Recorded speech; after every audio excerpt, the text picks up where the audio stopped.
doon sa Davao, di ba? As CIDG, as Chief of Police of a Station, di ba? Very close to the President, di ba? Alam mo yun, di ba? Ano ba naniniwala na may plano talaga na patayin yung tatlo? Naniniwala nga po ako. So naniniwala ka. Ang sinasabi mo lang, hindi ka kasama doon sa plano.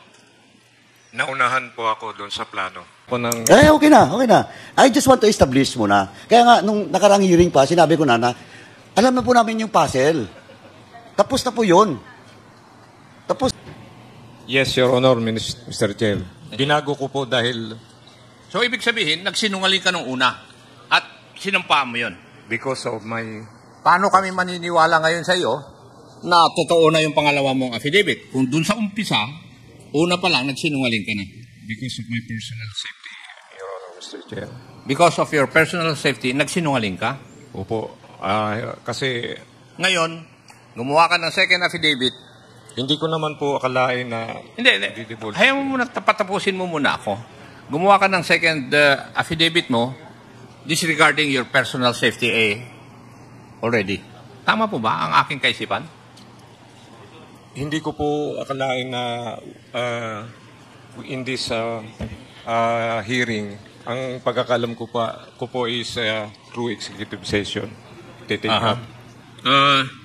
tama po yung sabi ni Honorable Conggun, yung recantation is not looked upon with favor by the courts. Kasi yung ngayon sinabi ko, nagsinungaling ka na doon sana, sinumpa mo, tapos babaguhin mo.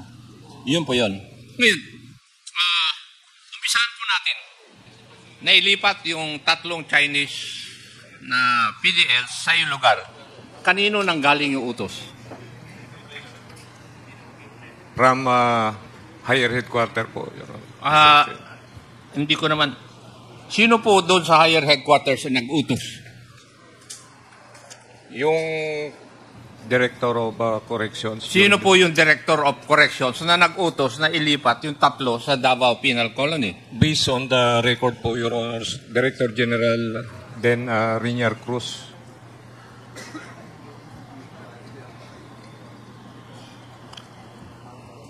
At sinabi mo rin na nag-object ka rito. Yes, Your Honor, Mr. Chair. Do you have any piece of evidence that would show o magpapakita na nag-object po kayo?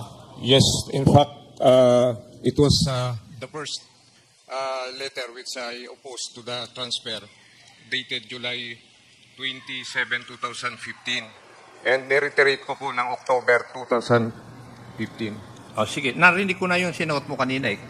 Tinatanong ko lang kung meron po kayong ebidensya. Could you please submit to this committee yung ebidensya po na yun na kayo po ay nag-object? Thank you.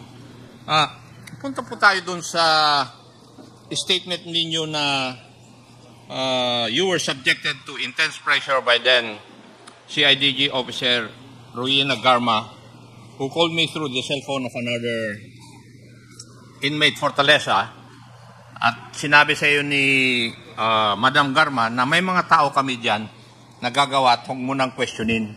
And whether you like it or not, we will operate and do not interfere. Baka madamay ang pamilya mo. Yes, Your Is that Honor. true? Yes, Your Honor. Now, kung natanggap mo itong mensaheng ito mula kay Colonel Garma, what would have been the proper thing that you would have done? Ano po dapat ang ginawa ninyo?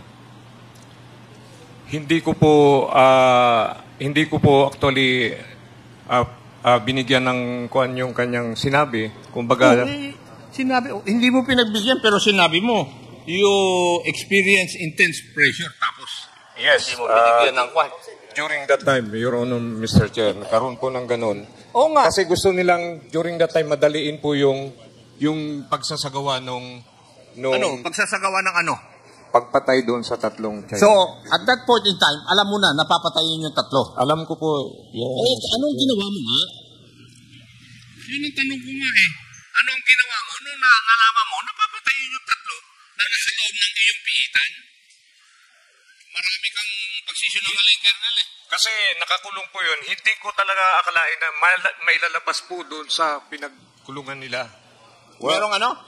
Hindi ko po akalain na mailalabas po dahil naka-safekeeping po doon. Ako po ang nag-order na safekeeping dyan. Pero antimano, inamin mo na alam mo na napapatayin yung tatlo. Yes. Pero wala kang ginawa. Yes, Your Honor, Mr. Chair. Kaya nga Hindi po- mo man lang inireport doon sa mga nakakataas para tulungan ka na patigilin o tigilin yung ganun na mangyayari. Your Honor, Mr. Chair, kaya nga umihingi ako ng executive session kasi napakaselan po yung... Sige, let us see kung kuwan. Pero akong unang magpapatigil ng executive session kung yung sasahibihin mo ay hindi importante dito sa mga issue na inimbestigahan dito sa committee na ito. It's very sensitive, Maliwanag Your ko Honor. siguro yun. Ano? Now, sinabi mo kanina na sa pagsagot po ninyo sa aking mga kasamaan na merong unang pagtatangka. Tama po ba? Yes, Your Honor, Mr. Chair. Paano mo nalaman na may unang pagtatangka? Doon po sa tawag ni Tawag ni? CIDG Garma. So, ibig mo sabihin, yung una yun lang ang po. una. Yun po. Yun ang unang pagtatangka. Opo. So, ano po yung nalaman po ninyo, yung pangalawang pagtatangka na sinabi po ninyo? Wala naman pong, yun lang po, yung unang usapan lang po na yun. So, kasi narinig ko kanina, merong first try na sinabi mo sa katanungan ng aking mga kasamahan. Opo. So, wala na yung pangalawa. Yun na at yun na. Yes, Your Honor. Okay. Thank you. Doon po sa pagtatanong ng aking mga kasamaan at pagsasagot ng mga ibang testigo, hindi ka pa ba naniniwala na may plano talaga na patayin yung tatlo?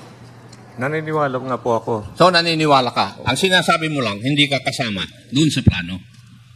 Naunahan po ako doon sa plano. Ano ibig mo sabihin? Naunahan po ako kasi Naunahan kanino? nung pangyayari kasi in-expect nila na ako ang unang kikilos. Iba naman yung impormasyon ko. Si Congressman Paduano na magtatanong sa iyo. Hindi ikaw ang pipiit, isang tao na wala na rito sa mundo dahil din dyan sa okasyon na yan. Di ba? Yes, Your Hindi, Honor. That's ikaw why kasama ka sa plano kasi walang mangyayari sa piitan na yun kung hindi mo alam o kung ayaw mo. Tama po ba? ganun po, Your Honor, Mr. Chair.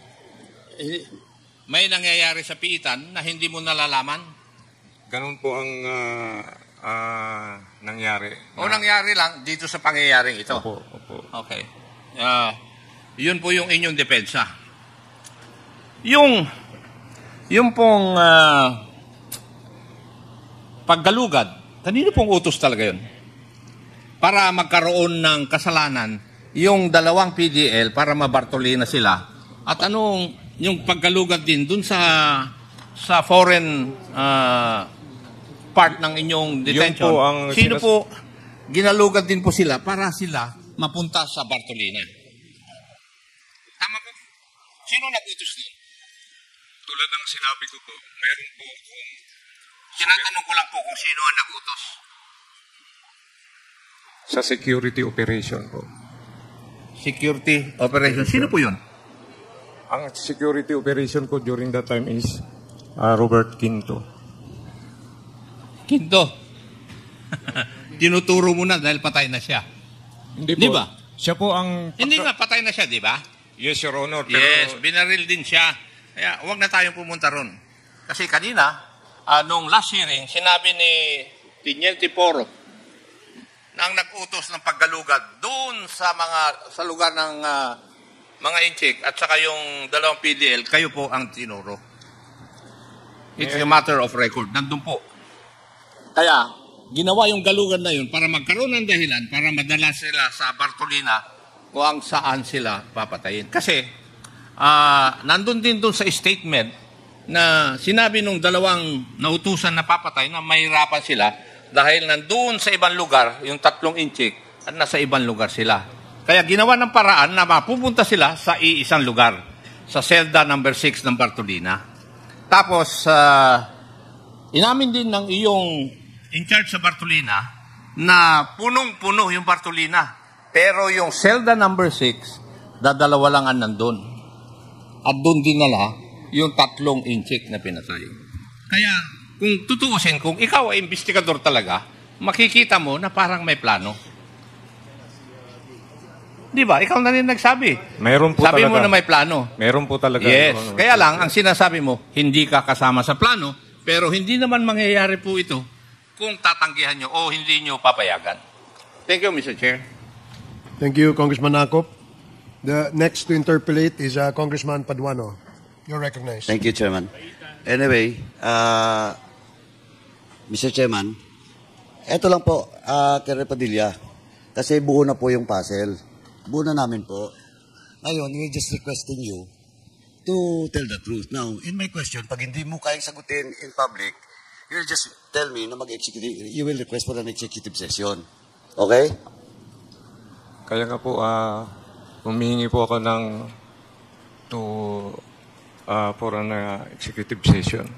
Kaya nga po, tanungin muna kita, just to establish the premise that indeed, Di ba, Your you, Honor? you can be allowed for your request. Okay? Ano lang po, premise lang. Sige po. Okay? Sabihin mo lang pag hindi mo masagot. Okay? Sa executive session na lang, just in case. Okay? Now, number 1, actually, Colonel Padilla, based on our investigation, alam namin, you're the most less corrupt in Davao Penal Colony. Alam po namin yon. Na-check na po namin yung records. Na-check na rin po namin yung mga statements coming from your peers during that time. For example, if I ask you, do you know Dr. Derla? Yes. Di ba he was also ambushed, but fortunately, nabuhay. Yes, Your Honor. Tama. And the time he was assigned. Di ba? He was assigned in Davao Penal Colony. Yes, Your Honor. Okay.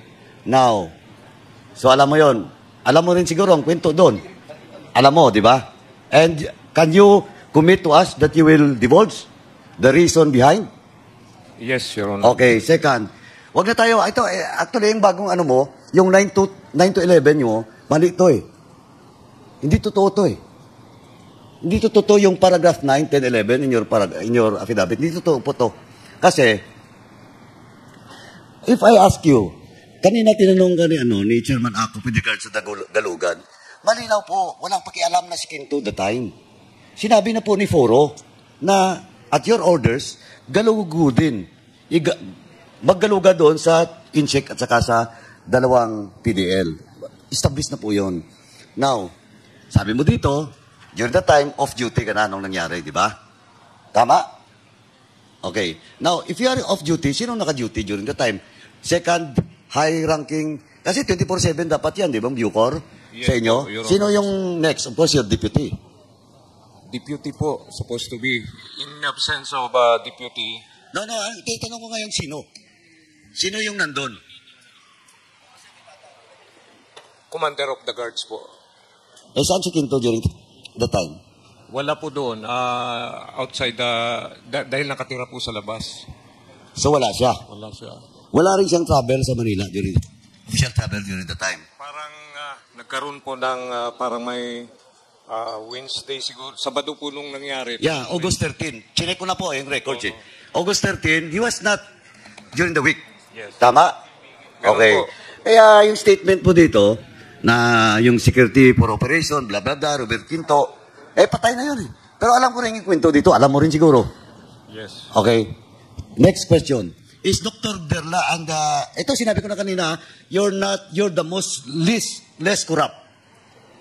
Ito, with due respect of course to former colonel, now deceased, Quinto.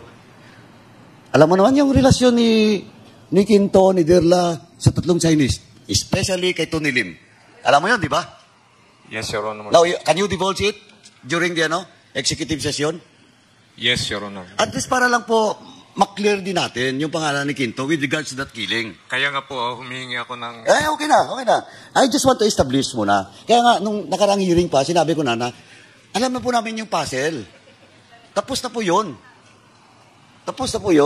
And when in fact, siguro, I just want to confirm to you, during the first hearing, kaya hindi mo po masabi-sabi na nakausap mo si Garma, because, alam mo, si Garma, her record, dun sa Davao, di ba?